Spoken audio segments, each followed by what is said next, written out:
தேவனுடைய இருதயம் குமாரனாகிய இயேசு கிறிஸ்துவினுடைய காயங்களை பார்த்த உடனே உருகி போய் சொல்லுவாரா நம்மை பார்த்து, என் அன்பு மகனே, என் அன்பு மகளே, பிழைத்திரு என்று சொல்லுவாராம். கையை தட்டி கை. அவருடைய இரக்கம் நம்மை வாழ வைக்கிறது. அவருடைய இரக்கம் நம்மை நிற்க வைக்கிறது. அவருடைய இரக்கம் நம்மை ஊழியம் செய்ய வைக்கிறது. அவருடைய இரக்கம் பூமிக்கு நம்மை சாட்சியாய் மாற்றி வைத்திருக்கிறது. எத்தனை பேர் விசுவாசிக்கிறீங்க? எத்தனை பேர் விசுவாசிக்கிறீங்க? ஊழியம் செய்வதற்கு தேவனுடைய இரக்கம் தேவை ஐயா. ஊழியம் செய்வதற்கு தேவனுடைய இரக்கம் தேவை. வாழ்ந்து சுகித்திருப்பதற்கு தேவனுடைய இரக்கம் தேவை. எனவேதான் சொன்ன, இமைப்பொழுது உன்னை கைவிட்டேன், மிகுந்த உருக்கமான இரக்கங்களால் உன்னை நான் சேர்த்துக் கொள்வேன். பக்கத்தில் கை பிடிங்க. ஆண்டவர் நம்மை சேர்த்துக் கொள்ளுவார்.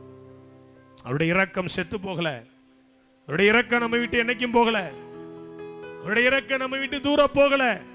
ஒருவேளை இளைய குமாரனை போல நீ தூர தேசத்திற்கு போயிருந்தாலும் இன்னைக்கு ஆண்டவர்கிட்ட சொல்லு, ஆண்டவரே, ஆண்டவரே, என் பாவங்களை மன்னியும், என் அக்கிரமங்களை மன்னியும் என்று சொல்லி தேவனிடத்தில் திரும்பி வருவீர்களே ஆனால் ஆண்டவர் சொல்லுவாரு, உருக்கமான இரக்கங்களால் உன்னை நான் சேர்த்துக் கொள்வேன்.